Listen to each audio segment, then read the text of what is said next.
Hey little coders, today, we're going on a time-traveling adventure. We're about to discover the magical story of Python, not the snake, but the amazing computer language.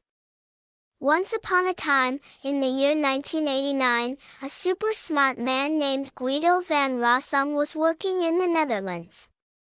He had a big dream to create a new programming language that was simple, clean, and fun, something even beginners could enjoy.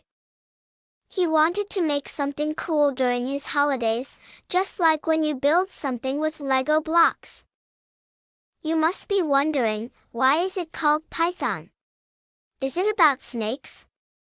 Nope, Guido named it after his favorite funny TV show, Monty Python's Flying Circus, so Python is a language with a silly name and a serious mission. Then, in 1991, the very first version of Python was born. People loved it because it was simple, clean, and felt like writing in English, which made it super easy for everyone to learn.